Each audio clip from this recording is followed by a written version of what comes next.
Powerful stuff, this storytelling thing, isn't it? I'm into it. I'm for it. Nothing's made me love who and what I ought to love the way the Lord of the Rings did. People often think, oh, you're like the rabbit guy, so you know all about rabbits and you're like a rabbit wrangler or whatever. And that's not true at all. I don't know anything about rabbits. We are meaning-seeking creatures. That's how we're made. And so I think stories touch us. They inform us. We can't help but think in terms of story. The beautiful things aren't given birth to without significant pain. I really, really believe that. All being quiet for a moment and them saying, Daddy, you got to write this down. We won before anybody else heard of the story. Hello, Reformed mythologist Nate Morgan-Locke here with a video interviewing Sam Smith about his book series, The Green Ember, and the worlds of imagination, creativity, theology, and storytelling. We might even talk about Liverpool Football Club. I'm not sure. But anyway, Sam, it is an absolute joy to have you on the channel. Where are you right now? I'm in the Forge. Thank you for having me. This is awesome to be here. I'm in southern West Virginia. West Virginia, a distinct state for your UK listeners and many in the United States who are not aware that West Virginia is distinct from Virginia. Yep. There was a little Civil War situation we had, and Virginia split in two. And so I live in West Virginia, or as I like to call it, Best Virginia. And we're right in the heart of the Appalachian Mountains. Yeah. Mountaineers are always free. I live in a place called Grandview, and it's really close to a national park, which is really beautiful. And this is a beautiful, wooded, mountainous, West Virginia is a mountain state. It's a kind of a beautiful, overlooked area. Got some struggles, but it's a beautiful place. Okay. And I'm in my little office, which was a garden shed, and I've turned it into an office for me for writing. And I would call it the Forge because that's where smiths, come to work. And I'm a smith, so come in here, put on my apron, and get to work. A wordsmith. Yeah.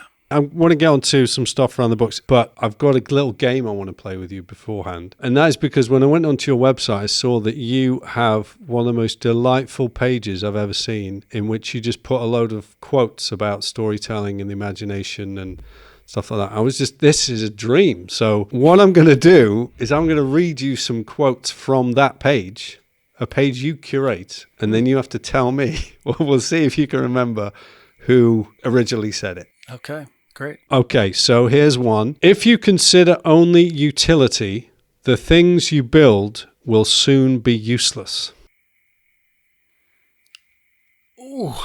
It's a tricky one to start with, I think. I want to say Ruskin because he cared about architecture, but maybe it's Scruton? Very good. So Roger Scruton, yes, is a great line. Oh, good. Yeah. Okay.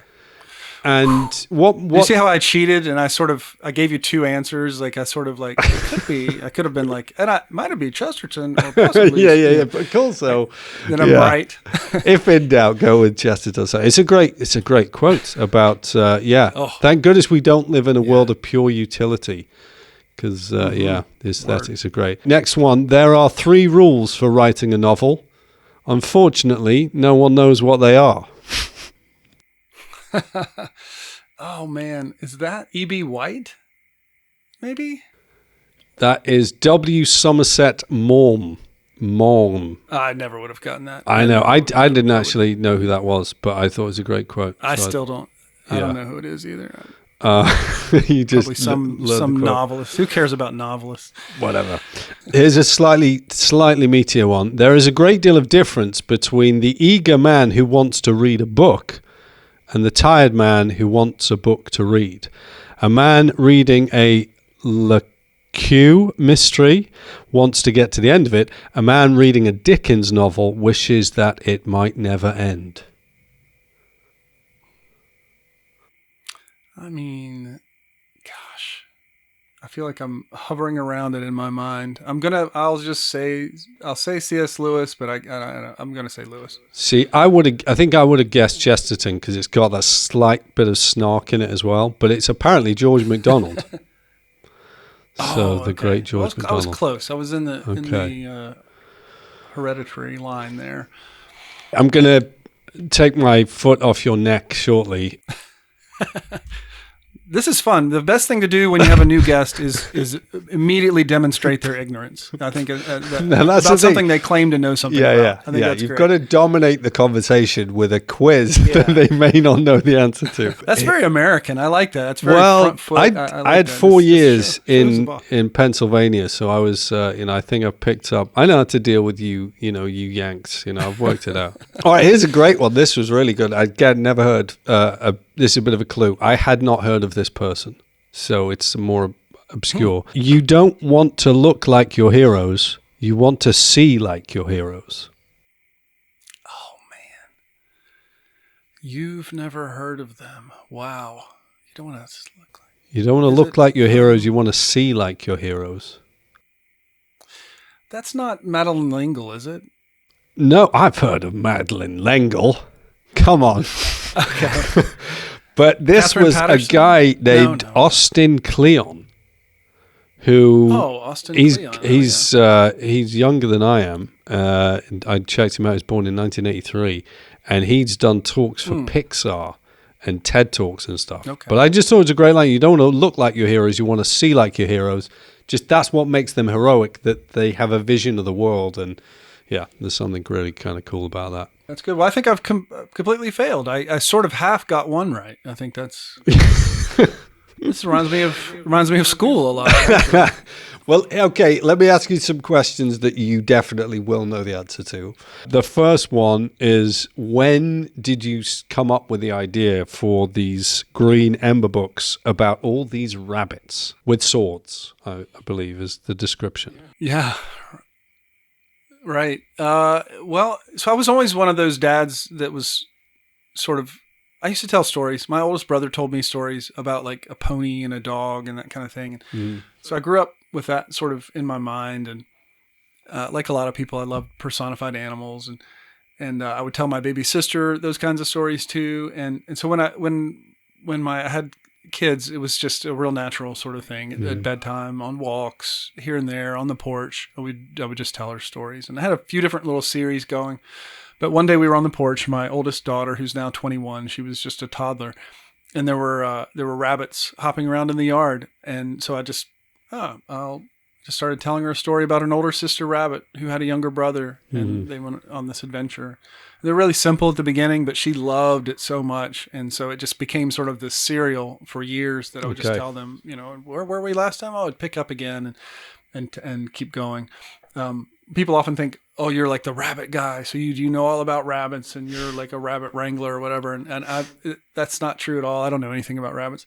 If you want a good, like really rabbity story, then Watership Down is the one for you for sure. But these are more people. I mean, they are rabbits, but I'm much more interested in sort of the interior, the moral struggle, that kind of thing. So that's where mine is. But I always tell people I'm a rabbit Calvinist because I didn't choose the rabbits. The rabbits chose me. Well, as a reformed mythologist, I 100%. That sounds great to me. What is it about rabbits that is so appealing then?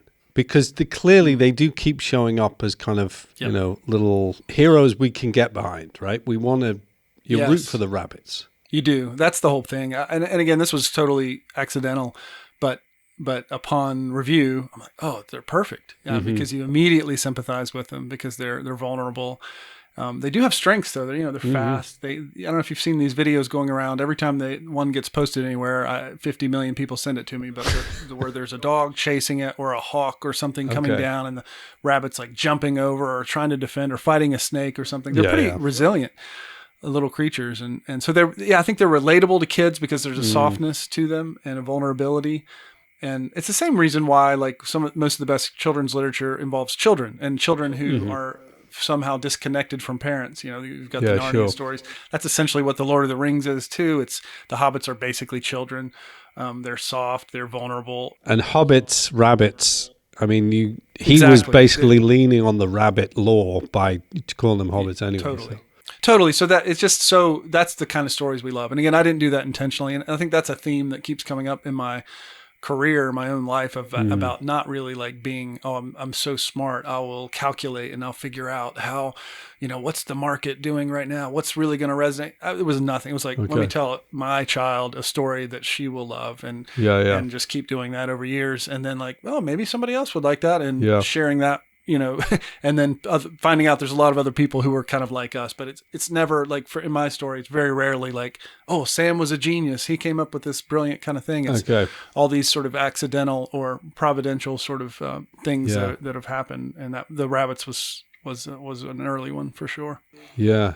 Let's get into that in terms of, you talked about these things just present themselves, and you're not coming up with stuff ex nihilo. It's kind of borrowing so much of that. What would be your theology of storytelling? We live in a world of stories. Where do they come from? Why do we have them?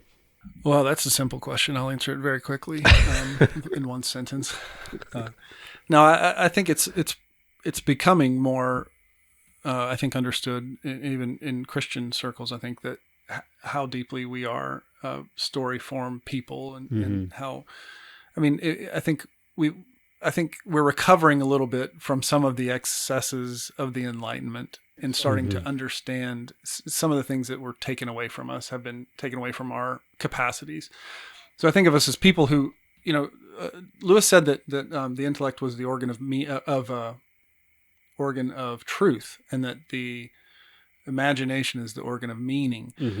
And so I think we're meaning-seeking people, and so I think you don't necessarily get meaning from bare facts or even just like science. You can't derive meaning. I think so. We've always needed stories to derive meaning, and I think that's the Bible is obviously so full of stories and songs, and poetry, and it's narrative. It's so much, and there's teaching in there too. I'm for the whole thing, and the hard parts and everything. And I want to receive that, but it's a remarkable how much even the commands which are there throughout. They're there in the story of the people of Israel. They're there in the New Testament with the church. They're all rooted in a story. Like you belong in this story. Alistair McIntyre said, "I cannot answer the question, 'What am I to do?' unless I first answer the question of what story or stories am I a part." And so I think like I am a person of the cross, like that's the cross and the resurrection. Like that's my identity. That's who I am. Yeah. Therefore, when Christ says no to me in my life, or my desires or my longing or my something that I think I want really badly, it makes sense in light of the story. It makes sense in light of who I am. Oh, we're resurrection people. Oh, that's who. And it's the same with the children of Israel. I am the God who brought you out of slavery. Like you're the people. We just defeated the biggest army, the biggest kingdom in the world. Therefore, have no other gods before you. The story, these commands make sense. And I think sometimes we get it mixed up, and we think I'll convince someone of the truth. And it's the old cliche is sort of like, you're sort of selling vegetables when the world is like giving away candy. And I think there's like it's a bit of a struggle, but we are deep, we are meaning seeking creatures. That's how we're made. And so I think stories touch us, they inform us. And for Christians, I think it's like, I always think of stories as not something that you're not subtracting truth, you're adding meaning. So if you get the story of the Red Sea crossing or the raising of Jairus' daughter, you're not like losing truth. You're just gaining meaning, and you're gaining this sort of like love. And so I'm a big advocate of the power of stories, like deep down. I think that's just because that's who we are. And it's because of this capacity, because we have this imaginative capacity. Yeah. And I think we're dismissive of the imagination to our peril, to say, oh, it's like, that's something for kids, or that's something where you think about things that aren't real. And I think like, what we're commanded to pray, your kingdom come, your will be done on earth as it is in heaven. I can't see that. My imagination has to be engaged in order to sort of long for that coming kingdom, because I look around and I'm like, this doesn't feel like the kingdom of God. But my imagination, it's not just my intellect. It's those things together. And so it's just a powerful capacity, the imagination, and stories, I think, deliver meaning. So it's just absolutely crucial that we that we're good at it. I think and that we pay attention to it. All that stuff is exactly what this Reformed Mythologist channel is kind of all about. Is just recognizing, as you say, that we're story creatures. We're not just storytellers, but story dwellers. If you're looking for a terrible quote to put on the on the list, I'm kind of disgusted with myself for even saying it. Even thinking it was wrong. But just that idea that God has created us as, to use Lewis's term, mythopathic. We can't help but think in terms of story, that God has created us to live in the unfolding story he's telling. You got onto some interesting stuff there about how we're maybe recovering from the Enlightenment, and that Christian thinking is maybe progressing in this area. What would you point to as being good examples of that within the West at the moment? Boy, I don't know for sure. I'm not a good chronicler. I can't even remember the quotes. The people whose quotes I steal and put in my little dope quotes thing. I see it myself as in sort of like the way I grew up. Maybe it's the circles I grew up in, but even like the sort of areas and sort of denominations, I just see I see more and more people talking about it, more and more people being open to that. It seems like, you can't turn around without someone sort of hearing somebody say, oh, we're made for story and that kind of thing. It's in the ether a little bit more. Yeah. And I just see a little bit. And I think maybe the sort of maybe the fecklessness, if I can say, of just arguments. I think people becoming aware that just telling the truth, or like, I will shout you down with the truth, I will argue you into the kingdom of God. The sort of like, I think the experience of understanding that's not as effective as it once was, or is that culturally that people were more attuned to like, oh, what's the rational argument? Now I will make a better rational argument. Yeah. And I like the romantic rationalists, like Roger Scruton and others. There's like I think we need both for sure. But it does feel like there's a little bit more awareness, and maybe you would say like the Chesterton and Tolkien and Lewis, the usual suspects who I love and thank God for, and not a bit embarrassed to be influenced by.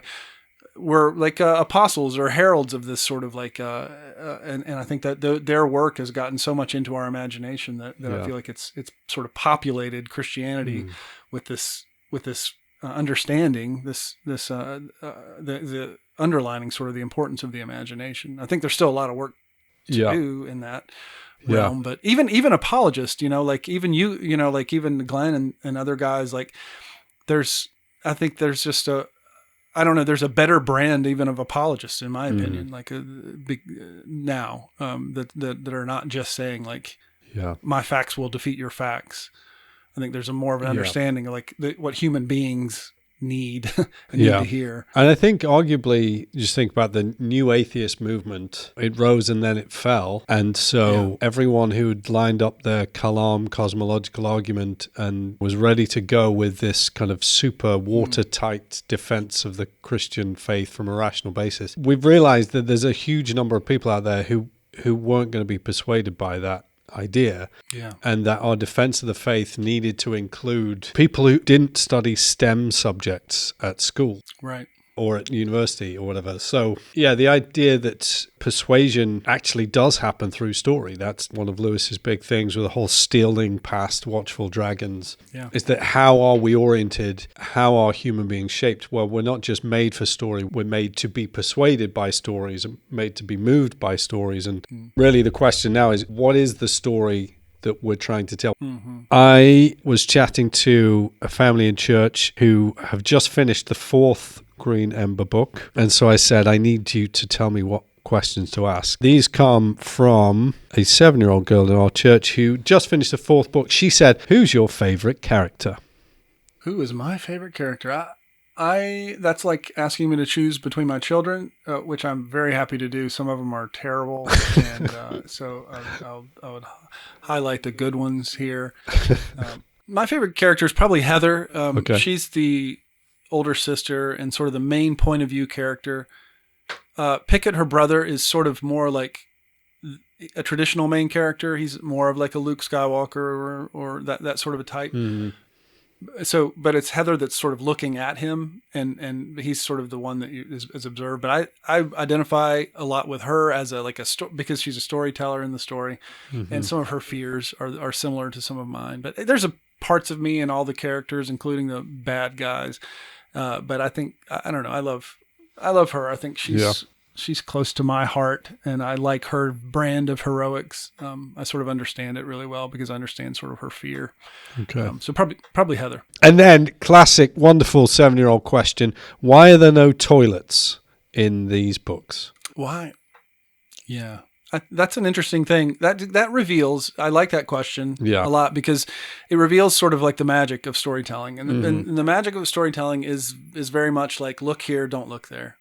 So it's curation. It's like and this is a very serious answer to a funny question. But, basically that's what it is. Like we think that we want, we think about augmented reality and think about gaming, that sort of stuff, and movie making in the future. And I want to get into something and look everywhere. I don't think that's what we want. I think we want a hand to hold and that's what parenting is so much. It's so much of like, look at this, don't look at that. And oh, look over here. And I'd like to show you this. And I would like us to not focus on that. And so it is a bit of a card. My favorite authors are people who, like, if you think about some of the stories with like magical systems or something, you're just like, if they can do that, then of course they can do this. And the best writers are like, don't think about that. Look at this exciting thing. So it's a bit of sleight of hand and just it's curation. But they do go to the toilet, though. They do. That's such a good answer. There was very recently a conversation online about Greta Gerwig doing the Netflix versions of the Narnia Chronicles. And I've gone on record to say I think Narnia is a terrible franchise and no one should try and make films or TV shows of it because it just doesn't work like that. But there was a great thread which was someone saying there is a difference between world building and this kind of insistence that everything be completely understandable, testable. And then myth making, which is just trying to tell you a story which might have some real deeper significance. And one of the issues, I think, is that as people become increasingly disillusioned with everyday life, if we live in a meaning crisis and no one knows who they are anymore and what's important, people retreat into the fantasy worlds, and then they want those fantasy worlds to be so immersive, complicated, and full that they never need to leave. And I sort of think, maybe that is an over-dependence on the imaginary rather than recognizing that its value is partly because we live in the real world and we've been given imagination within the real world. What a great question from a 7-year-old. Where are the toilets? The storytelling power, what has it meant to you to have joined in with those family bedtime reading, storytelling? Your books are now in so many homes where they're actually making memories for those parents and children. Does that feel like a weighty responsibility? Yeah, a little bit. I am, as far as like how you're born, like I'm pretty anxious as a person. Like I've struggled with that sort of a thing. That's I was a worrier when I was a little kid and struggled with that pretty intensely at times. So it would be very natural for me to sort of like worry about that kind of thing a lot. And this gift that the Lord has given in this is that I really don't experience that very much. I don't experience a lot of like the weight. I feel like I do in a good way, but I also feel like that God has been so kind from the very beginning of this of this process of the Green Ember, particularly like that it was so, I've had such an amazing experience of being a writer that I've skipped a lot of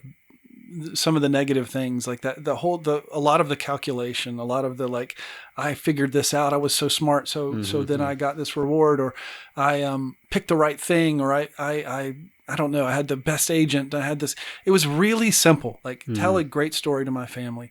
Them coming to the climax of the Green Ember and with my kids, 80 yards from where I am right now, over by the step tree on a particular day, and telling them this conclusion, this climactic moment, and us all being quiet for a moment and them saying, Daddy, you got to write this down. This is, and me feeling in my heart, like that was really special. Like I should. So then writing the book, entirely like as a, like, this will be our family's little story, and being very honest about that, like setting low expectations about like this. If this book just lives in our home as a memento, as a memory, as a relic of our time together, and it gets passed down, and these are the stories my daddy told me, and this granddaddy, and that is winning. I was just like that. We won. I spent so much time with them and poured so much of my heart into them, and it was just this sort of like relic of our time together, and so we won before anybody else heard of the story. So I just felt so good about that. And it was so rooted in love and generosity and hospitality. And it was authentic and organic, and there was no contrivance to it. So when we published it ourselves, and my brother-in-law was kind of good at publishing. So we just like worked together and put it out. We fear and trembling. We're two missionary kids, like, oh my gosh, we'll put this out here. And if in 18 months, if we could sell this many copies, we could maybe break even, and fearful and all that kind of stuff. And, in just a few months, it was, or not very long at all, we were reprinting. Yeah. We have been ever since. And so it was so organic. And so every time now I get, honestly, I mean, this office is full of notes from kids and art from kids. And so I hear from all of them. I've met thousands of them at I don't how many, I mean, hundreds of thousands of them at long signings all over the country. And I don't feel pressure. I feel love. I feel like I feel it's so easy to, I've had so many jobs in my life where you have to wake up and you're like, okay, I got to think about like, what kind of frame of mind should I be in for this? Like I have to, not necessarily lie, but just kind of like, I've got to be more excited about, selling this or doing this job than I really feel. But like blessing kids, like giving kids a good gift, like from my heart, that's really natural. That's like comes to me, like it's from the gifts that God has given me, from the pain that God has given me in my life to be able to serve kids. So many kids who relate to the Green Ember are kids that are going through suffering, like kids that are going through cancer or this kind of stuff, families that are struggling, and they find so much hope and bravery and courage and fuel, inspiration in these stories that I just feel like I feel so blessed to be, I feel like I'm running guns to the allies, I'm just like, I'm just helping. I mean, I'm on a team with these parents who love their kids, and I get welcomed into their home. It's this unbelievable privilege. And I think intellectually feel it as like the weight of the world. Like, oh my goodness, I can't mess up here. But I feel so free. I feel so loved in return by them and encouraged. I just feel like we're on the same team. I don't feel superior. I don't feel like this elite artist who's like on the mountain and, kind of like, oh, well, gather around me as I just feel like I'm a dad. Yeah. Pretty good at telling stories. I resonate with these people. I love it. It feels natural. It feels good. So I don't feel the weight. I really don't. I feel blessed and encouraged and happy about it, which is like, a little bit feels feels like that's from the hand of the Lord for me because that's not me. I wasn't born that way. I would say. Was it 10 years ago that it first came out? Yeah, 10 years. And then Reformation Lightning, are they the worldwide publishers now, or is that just in the UK? They're in the UK and Commonwealth, I think. Yeah, they're just in the UK. We published it ourselves. We still publish it ourselves through our imprint. Our company is called Story Warren in the States and elsewhere. I remember I first heard about Reformation Lightning, which is part of the sort of 10 of those, and they were just very excited to be getting a lot of fiction books out there and books that kids would enjoy. And I think one of the challenges is going to be that Christians might be prone to making some mistakes when they're writing their fiction that non-Christians might not. Yeah. For sure. What do you think those sort of mistakes might be? Well, the clear one is which is it's such an easy one to fall into because it again I think has a good motivation, which is like I care a lot about the gospel. I care a lot about the truth, the reality of God's love for us, and I have a passion to share that with, let's say, children. And so then like, oh, what do kids like to do? They read. So, okay, I'll package my love for God and the truth of the gospel into books, and then I'll give it to the kids. And I think we think that's a pretty good motivation, obviously, but I think it is a utilitarian kind of approach. I think that is, I'll just say it's a plague on Christian literature, in my opinion. And I don't mean that as in like judging anyone's motives. I just think it has led to a dearth of good quality storytelling. And I think it's just disrespectful, because I think, to me, the big key there is that it's rooted in sort of like someone who sees the doctrine of redemption, but doesn't see the doctrine of creation or the doctrine of vocation. And I want to, like, if you could do the same thing, if you say like, oh, I like football, I like soccer, and so kids like that. So I'll just like, let's do Christian football or something, or like, oh, I really love pancakes or Big Macs, and I love hamburgers. So like, oh, if we just made like kids love that, let's make Christian hamburgers. And then you like don't. A better example is like, you don't know anything about soccer. And you're do Christian soccer because I really care about Christianity. And then you go out and you try to teach kids like, okay, like how would Jesus defend, or what would we do if, like, let's shout out the books of the Bible while we get to do our headers or something. It's like, you're making sort of like Christianity. I think of Hank Hill on King of the Hill, this moment in this cartoon. Oh, is this the one, the rock and roll one? Yeah. He said, and Bobby's caught up in like a Christian rock kind of a scene, and he's like, I don't know what's going on here. But then his concluding thing is like, you're not making rock and roll better, you're making Christianity worse. And I kind of think of like that's sort of what we do. Is that we sort of. And I think that's because of this whole creation thing, is because we don't believe God. I mean, we believe God made the world as like a fact, but we don't think about the implications. And that is like, that it's that you still have to be good at stuff. Like we have to and that it all belongs. It's not just a utility. It's not just a vehicle to take. Like storytelling is not a vehicle just to contain the truth and get it down the road. Just like fatherhood is not a vehicle. Like, oh, I'm a father, but you know what? It's all only about sort of like, the transactional getting kids to get saved or something like that's that's what fatherhood means. It's like a vehicle. No, it's like protection, love, provision, sharing the gospel. Yes.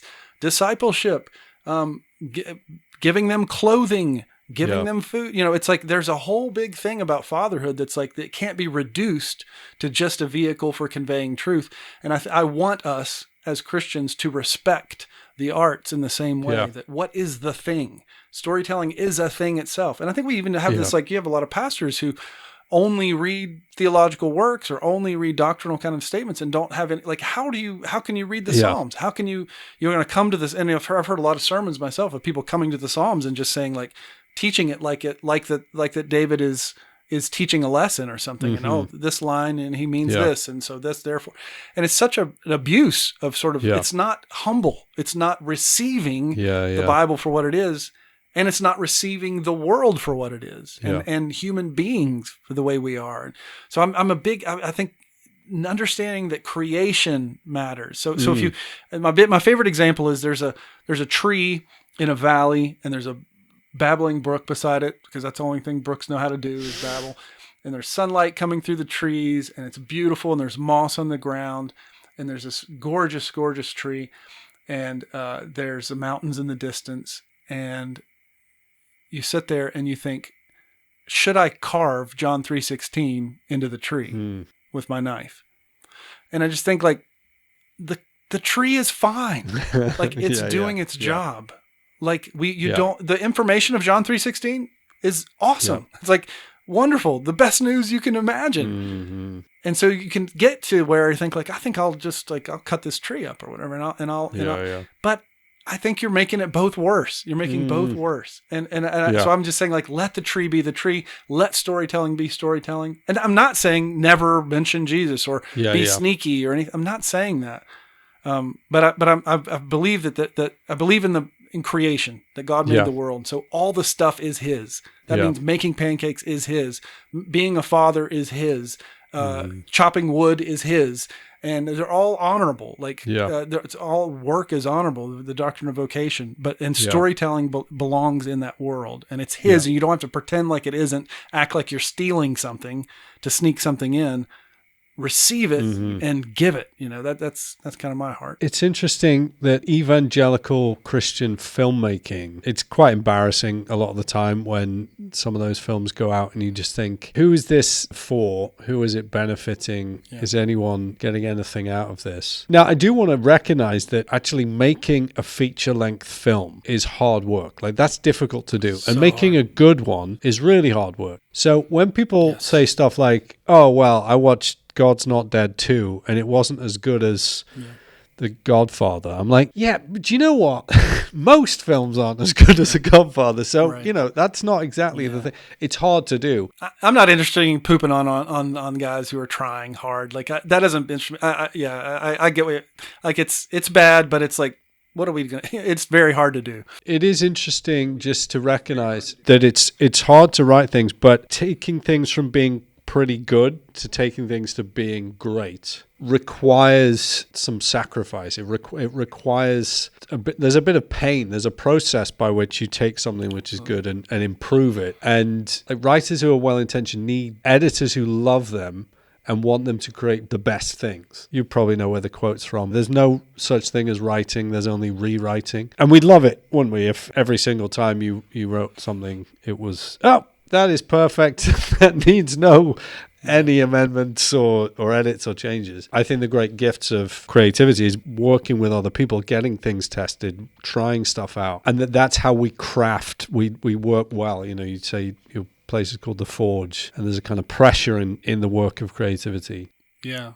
And I love that you said pain. Like, that's been a huge part of my story. I just don't think that there is, unless a grain of wheat falls to the ground, there's something in the fallen world that is like the way we have babies, it's just like labor pain. It's just like there's something that is true about the world that beautiful things aren't given birth to without significant pain. I really, really believe that. Yeah. And part of that, I think we have sometimes ignored the pain of the preparation that it takes to be able to tell stories that resonate with other people. And I think that is the main thing that resonates with people about the Green Embers. I think even if people who are reading it don't pick up on it, I think it's impossible to have created it, because I don't think my books are especially like, oh, this is the greatest writer in the world. That's not true. I know so many people are better writers than me. And that's not what's resonating with you. I think I'm an okay writer. I'm a good writer probably. And I'll get better, I think, at it. But I want to be good at the craft, but I think there's something deep in it. There's something that is authentic and generous at the heart of it that, again, I couldn't have calculated.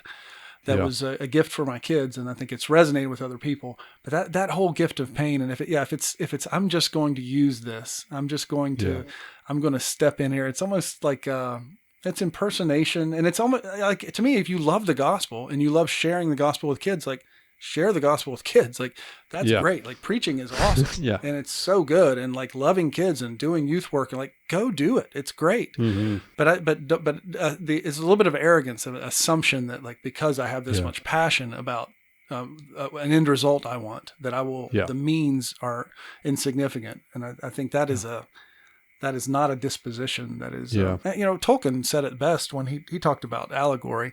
As he said, I cordially dislike allegory and always have ever since I've been old enough to detect it.